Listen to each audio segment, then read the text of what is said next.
देखा नवलतया प्रभूचे. पण अर्जुनाने देखील किती प्रेम केलं असेल, किती तप केलं असेल की ज्याच्यामुळे हा प्रभू प्रेम देतोय. हे पा, तुम्ही प्रेम करणं वेगळं आणि प्रभूंनी तुमच्यावर ते प्रेम करणं वेगळं. तुम्ही प्रेम करायला सुरुवात केली की तो झाला भक्ती मार्ग. आणि भगवान स्वतः प्रेम करतोय. ठीक आहे, तुम्ही करता लो, तो करतो की नाही कोणाला माहिती, त्याला स्वीकार पाहिजे ना, स्वीकारार्ह पाहिजे प्रेम. भगवान प्रेम करू लागतो, हा भक्ती योग आहे. 12व्या अध्यायात अप्रतिम ओवे येणार, अप्रतिम ओवे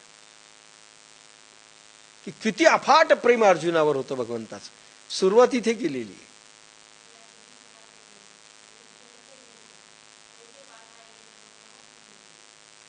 या जगदीश्वराचे प्रेम जेत दिसतसे निरुपम, तैसे पार्था सर्वोत्तम पुण्य केले. काय पुण्य पार्थाने केलं असेल की जगदीश्वराचा प्रेम पात्र बनला. द्रौपदीसाठी आणि अर्जुनासाठी प्रचंड प्रेम. काय पुण्य करावं लागलं असेल त्यांना. देखा नवलतया प्रभूचे अद्भुत प्रेम भक्ताचे, जे सारथी पण पार्थाचे करीत असे. खरं सांग का, अध्यात्म काही अवघड नाही, फक्त प्रेम पाहिजे, फक्त प्रेम पाहिजे. 2 अक्षरावर. पुढे आपण सरकू त्यावेळेस एक एक गोष्ट पाहू. पहा, त्या प्रभूचे नवल, त्याचे भक्ताविषयीचे प्रेम विलक्षण आहे, विलक्षण प्रेम आहे. ते प्रेम जे अव्यय परमात्मा सर्व ऐश्वर्य संपन्न असूनही सगुण रूपाने पार्थाचे सारथी पण करतो. ऐश्वर्य संपन्न आहे, त्याला काही गरज नाहीये कोणाची, आणि काय नाही त्याच्याकडे, पण सगुण रूपाने धारण करून पार्थाचं सारथ्य करतोय. किती प्रेम असेल आणि किती पुण्य केलं असेल, किती पुण्य केलं असेल त्यांनी. पाईक पाठीशी घातला आपण पुढा राहिला, तेणे पांचजन्या स्फुरिला अवलीळाची. अर्जुनाला 56दा मारला असतो, इतके एक एक योद्धे होते, 56दा. पण भगवंतानी किती किती युक्तीनं वाचवलं. त्या कथा महाभारत आणि भागवत मध्ये आपल्याला घेता येणार नाही, पण खूप प्रत्येक प्रसंगातून पांडवांना वाचवलं आणि अर्जुनाला वाचवलं. भगवान नसता तर काय हाल झाले असते. आणि भगवान निजधामाला गेल्यानंतर हे राहिलेच नाही. 5 पांडव आता नाही राहायचं म्हणले. हा भगवान गेला निघून, आता आम्हाला राहायचं नाही, कारण आमचा आनंद गेला, आनंद गेला. पाईके पाठीशी घातला आपण पुढा राहिला, तेणे पांचजन्या स्फुरिला अवलीळाची. त्या भगवान कृष्णाने आपला सेवक आपल्या पाठीशी घातला आणि युद्धातील म्हणजे स्वतः पुढे झाले आणि त्याला पाठीमागे घातलं अर्जुनाला. आणि युद्धातील शस्त्रास्त्र वार झेलण्यास स्वतः पुढे बसला. आणि पहिलं काही अस्त्र जर लागलं तर स्वतःला लागावं, अर्जुन वाचावा. आणि अर्जुनाचं त्याला लागावं म्हणजे स्वतः छाती पुढे ठेवली की मी सगळं संहार कर, म्हणजे मी सगळं सहन करणार. मागे पुढे उभा राहे सांभाळीत, आलिया आघात निवाराया.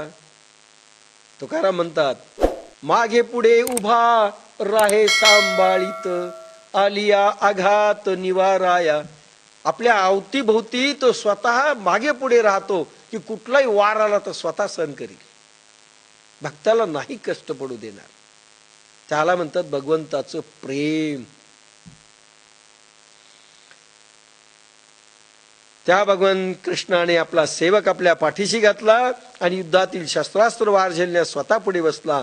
अशा त्या भगवंताने पांचजन्य नावाचा शंख सहज वाजवला. परितो महाघोष थोरू गरजतासे गहिरू जैसा उदेला लोपी दिन करू नक्षत्राते. पण त्या शंखाचा तो भयंकर आवाज गंभीरपणाने घुमत राहिला, ज्याप्रमाणे उगवलेल्या सूर्य नक्षत्रांना लोपवितो.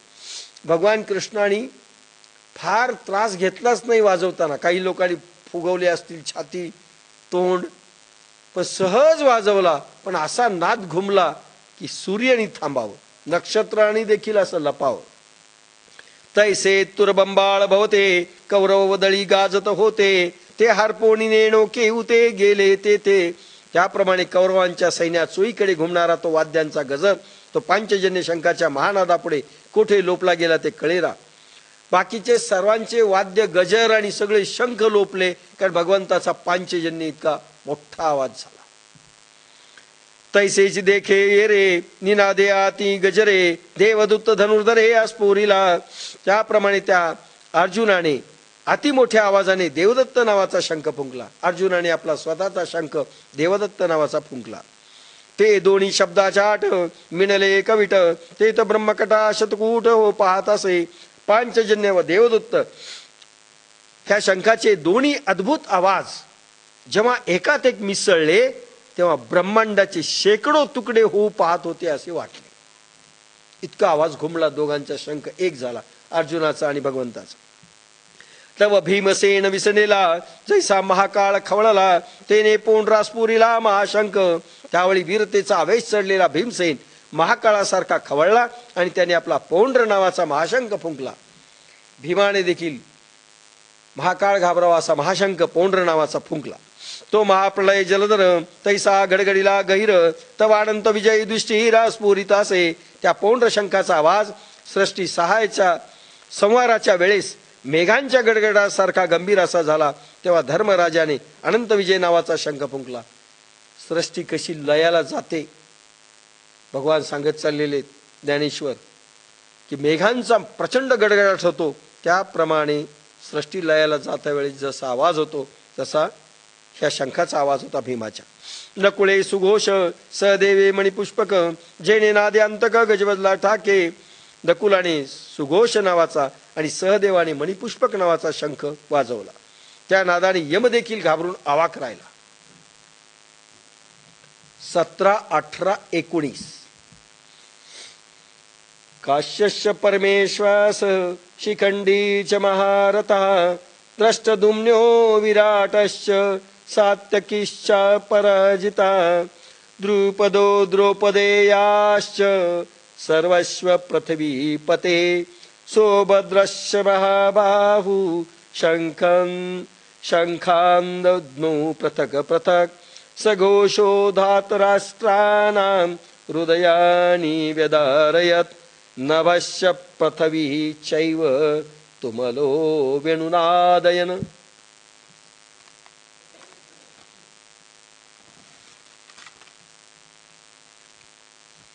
अहो धतराष्ट्र महाराज, महाधनुर्धर काशीराज, महारथी शिखंडी, द्रष्टद्युम्न, विराट, पराभव न पावणारा सात्यकी, द्रुपद, द्रौपदीचे 5 पुत्र ज्यांचे भाऊ थोर पराक्रमी आहेत असा सुभद्र, पुत्र अभिमन्यू, या सर्वांनी निराळे शंख फुंकले. अंतरिक्ष व पृथ्वी यांना भरून सोडणारा तो भयंकर नाद धतराष्ट्र पुत्रांनी हृदय फाडून टाकता झाला. काश्य शिखंडी विराट, द्रष्टद्युम्न महारथ, द्रुपद 5 द्रौपदेय, तसा सात्यकी अजय, अभिमन्यू सह सगळे. शंख फुंकिती त्रिकाळे विक्राळे, शब्द भेसुरे भुभ्याली. कौरव हृदये फाटली, रागद्वेषाचा उफाळा. ऋषी फाडित कोथळा, तेत भूपती होते अनेक. द्रुपद द्रौपदयायिक, हा काशीपती देख महाबाहू. फक्त वाचतो त्या रणभूमीवर द्रौपद, द्रौपदीचे 5 पुत्र इत्यादी अनेक राजे आलेले होते. त्यापैकी हा पहा पराक्रमी वीर काशीराज. कोण सांगतोय? ही सगळी कॉमेंट्री चाललेली आहे संजय धतराष्ट्राला. ते अर्जुनाचा सुत सात्यकी अपराजित, द्रष्टद्युम्न नृपडात शिखंडी हन. ते अर्जुनाचा मुलगा अभिमन्यू, अजिंक्य सात्यकी, राजे लोकाश्रेष्ठ द्रष्टद्युम्न व शिखंडी हेही आलेले आहेत पांडवांच्या बाजूने. विराट आदींद्र पवर जे सैनिक मुख्य वीर तिही नाना शंख निरंतर अस्फुरिले. विराटाधिक थोर राजे जे मुख्य शूर सैनिक होते त्या सर्वांनी निराळे शंख एकसारखे फुंकण्यास सुरुवात केली.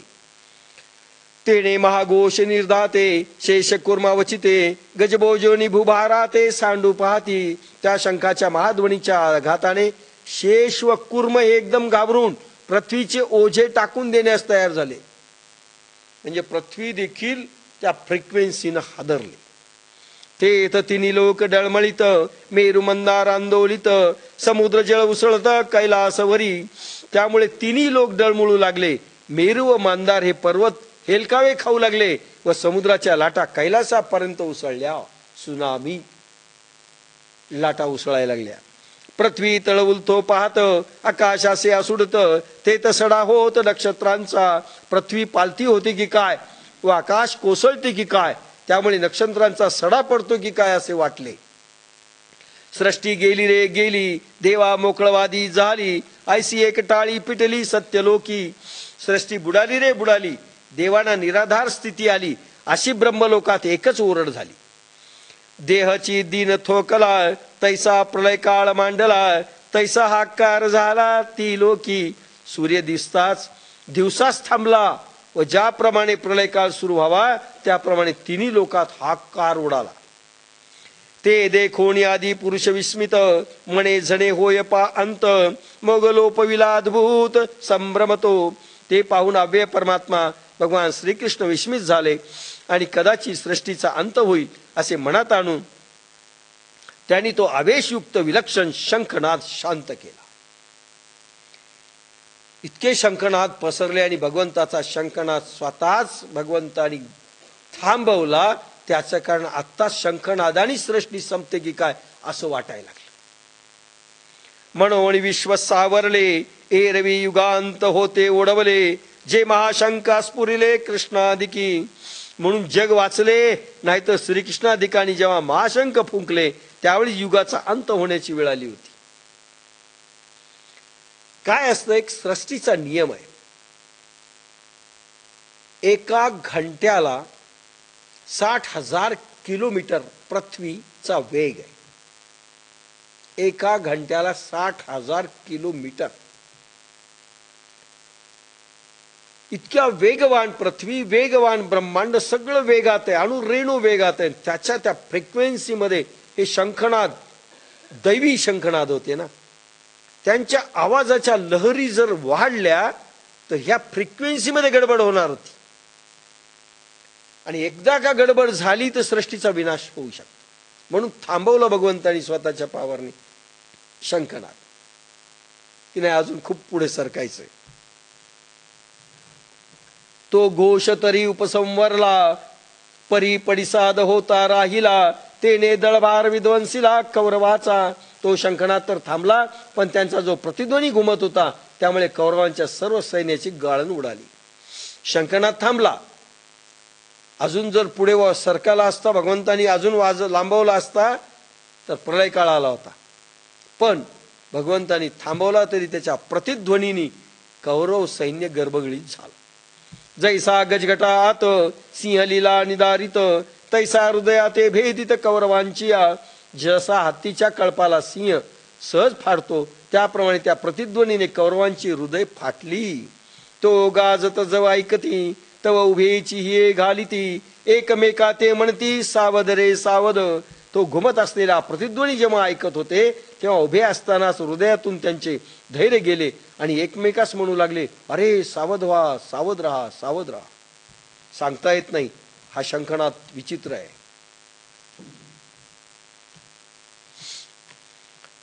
अथ व्यवस्थितान दृष्ट्वा धातराष्ट्रान कपिध्वजा प्रवृते शस्त्र संपाते धनुरुद्यम्य पांडवा.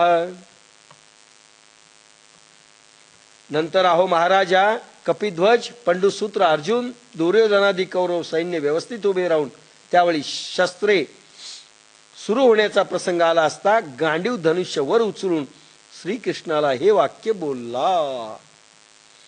नीट उभे सारे झाले तसे कौरव राहिले शस्त्र येतील जाणून बोले कृष्णास अर्जुन तेत बळ प्रौढी पुरते जे महारथी वीर होते तीही पुनरपी दळा ते आवरिले त्या सैन्यात बळाने व पराक्रमाने जे पूर्ण महारथी वीर होते त्यांनी पुन्हा सैन्याला धीर देऊन सावरले. हे घाबरू नका, घाबरू नका, शंखानी घाबरू नका कृष्णाच्या किंवा त्या अर्जुनाच्या, तुम्ही थांबा, असं एक एक जण कौरवाच्या सैन्यातले सेनापती धीर देत होते. मग सारिसेपणे उठावले दुर्मरवणी उचलले तया दंडी क्षोभले लोकत्रय. मग त्या कौरवांनी पूर्ण तयारीने उठाव केला व दुप्पट आवेशाने चाल केली. तो उसळलेल्या सैन्यामुळे म्हणजे त्या सैन्याचा हल्ला पाहून तिन्ही लोक खवळले. त्यानंतर कौरव सैन्य खवळून असं उभं राहिलेलं आहे. तेथ बाणवरी धनुर्धर वर्षताती निरंतर तैसे प्रलयांत जलधर आणि वारका. त्यावेळी प्रलयकाळी बेग जसे एक सारखी वृष्टी करतात त्याप्रमाणे धनुर्धारी योद्धे बाणांचा एक सारखा वर्षाव करू लागले आणि नंतर वर्षाव बाणांचा एक दुसऱ्यावर ते सुरू झाला. ते देखलिया अर्जुने संतोष घेऊन म्हणे मग संभ्रमे सेने दिठी घाली तसे. ते पाहून अर्जुनाने मनात संतोष मानला. मग आवेशाने सैन्याकडे दृष्टी वळवली. आपल्या सैन्याकडे एक दृष्टिपात केला अर्जुनाने. युद्ध सुरू झालं. तव संग्रामी सज्ज झाले सकळ कौरव देखिले. मग लीला धनुष्य उचललेले पंडू कुमरे. तेव्हा त्याने सर्व कौरव युद्धाला तयार झालेले पाहिले. मग पंडू पुत्र अर्जुनाने लीलेने धनुष्य उचलून हातात घेतले. आपापले शस्त्र कौरवांनी हातात घेतले आणि अर्जुनाने देखील आपलं शस्त्र गांडीव धनुष्य हातात घेतलं. अर्जुन वाच सेनयोरुभयोर्मध्ये रथस्थापयमेच्युत यावद्देता निरीक्षेहं योद्धुकामान् वस्थितान् कैर्मर्या सहयोद्धव्यम् अस्मिन् रणसमुद्यमे योच्छमानान् वेक्षेहं ययत्रेऽत्र समागतः धातराष्ट्रस्य दुर्बुद्धे यूर्धे प्रिय चिकीर्षवा. हे अच्युता, माझा रथ दोन्ही सैन्यांच्या मध्यभागी उभा कर. जोवर मी युद्धेच्छा असलेल्या व समोर उभे असलेल्या यांना निरखीन तोवर उभा कर. या रणाच्या उद्योगात मी कोणाबरोबर युद्ध करावे ते पाहीन. अधर्मी दुष्टबुद्धी दुर्योधनांचे युद्धामध्ये प्रिय करण्याची इच्छा असलेले जे हे येथे आलेले आहेत त्या युद्ध करणाऱ्या सर्वांना मी पाहतो. बाप्पासाहेबांचं समगीत. कृष्णा दोन्ही सैन्य दला मध्ये रथ न्यान्या चला पाही तेथून सर्वांना रणरग कोणा कोणा रणी कोणासी झुंजणे. आज मज हे पाहणे दुर्योधनाचे सारे काय प्रिय करीती बरे. ऋषी बाह्य पाहे काय मोह शोक क्लेश भय. माऊलींच्या ओव्या. ते वेळी अर्जुन म्हणितसे देवा आता झडकरी रथ पेलावा नेऊनी मध्य घालावा दोही दळा. त्यावेळी अर्जुन म्हणाला देवा आता आपला रथ चटकन चालवा आणि दोन्ही सैन्याच्या मध्यभागी नेऊन उभा करा. बाँड्रीवर उभा करा. इकडे आपलं सैन्य असलं पाहिजे, इकडे त्यांचं सैन्य. मला बाँड्रीवर पाहे आणून उभं करा आपला रथ. हे सकळवीर सैनिक निहाळीता शेख जवमी नावेक. हे सकळवीर सैनिक निहाळीना शेख झुंजते जे. मग हे झुंजण्याकरता आलेले सर्व शूर सैनिक क्षणभर पूर्ण निरखील. मला एकेकाची तोंड पाहायची. कोण कोण आलंय युद्धाला. कोण म्हणतो? अर्जुन. म्हणून रथ मध्ये उभा करा नेऊन. थाले असती अगवे परिकवणेशी म्या झुंजावे. हे रणी लागे पहावे मनोनिया. येथे सर्व आले आहेत पण मी या रणात कोणाशी युद्ध करावे हे पाहावे लागेल आहे. याचा विचार करणे आवश्यक आहे. मला विचार करू द्या की पहिल्यांदा मी कोणाशी टक्कर घेऊ, कोणाशी झुंजू, हे मला अवश्य पाहायचं आहे. बहुत करुणी कौरव हे आतुर दुस्वभाव वाटिवा वीण व्हाव बगती झुंजी. फार करून हे कौरव उतावळे आतुर दुष्ट स्वभावाचे आहेत. यांच्या अंगात पराक्रम नसता युद्धाची हाव धरीत आहेत. अर्जुन इथे जोरात आहे बरं का अजूनही. अरे कौरव कसे आहेत मला पाहायचेत. यांच्यात उतावळे झालेले आहेत युद्धाला. उतावळा नवरा गुडघ्याला बाशिंग बांधून आलेले आहेत आणि हे काय टिकणार आहेत. तरी मला एकेकाचे तोंड पाहायचे आणि मी कोणाशी युद्ध करू हे मला ठरवायचं.